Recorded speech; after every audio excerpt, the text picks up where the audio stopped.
Paliyekkara toll പ്ലാസയിൽ break നഷ്ടപ്പെട്ട KSRTC bus ഇടിച്ച അപകടം. ബസ് 3 കാറുകളിലും പിക്കപ്പ് വാനിലും ഇടിച്ചു. കോഴിക്കോട് നിന്ന് എറണാകുളത്തേക്ക് പോവുകയായിരുന്ന ഫാസ്റ്റ് പാസഞ്ചർ ബസ്സാണ് അപകടത്തിനിടയാക്കിയത്. ആർക്കും പരിക്കില്ല, പക്ഷേ വാഹനങ്ങൾക്ക് കാര്യമായ കേടുപാടുകൾ പറ്റി. MS ലിഷോയ് വിവരങ്ങളുമായിട്ടുണ്ട്. ലിഷോയ്, ഇപ്പോൾ രാവിലെ പാലക്കാട് കുഴൽമന്നത്ത് നിന്ന് ഇതേപോലെ കുറേയേറെ വണ്ടികൾ കൂട്ടമായി ഇടിച്ച വാർത്ത പങ്കുവച്ചേ ഉള്ളൂ. ഇപ്പോൾ ഇതെപ്പോഴായിരുന്നു ഈ അപകടം? ആർക്കും ഒരു തരത്തിലും പരിക്കും വന്നില്ലെന്നാണോ?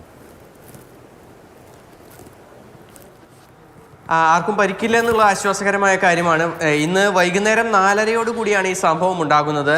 കോഴിക്കോട് നിന്ന് എറണാകുളത്തേക്ക് പോവുകയായിരുന്ന ഫാസ്റ്റ് പാസഞ്ചർ KSRTC ബസ്സാണ് ഈ അപകടത്തിൽപ്പെട്ടത്. ബസ്സിൻ്റെ ബ്രേക്ക് നഷ്ടപ്പെട്ടതാണ് ഈ കൂട്ട ഇടിക്ക് കാരണം എന്നുള്ളതാണ്. ടോൾ പ്ലാസയിൽ തന്നെ നിർത്തിയിട്ടിരുന്ന വാഹനങ്ങൾക്ക് പുറകിൽ വന്ന് ഇടിക്കുകയായിരുന്നു. അതായത് ഈ ബസ് ഈ തൃശ്ശൂർ ഭാഗത്ത് നിന്ന് വരികയായിരുന്നു. പാലിയേക്കര ടോൾ പ്ലാസയിൽ ആ സമയത്ത് ടോൾ നൽകുന്നതിന് വേണ്ടി കുറച്ച് വാഹനങ്ങൾ നിർത്തിയിട്ടിരുന്നു.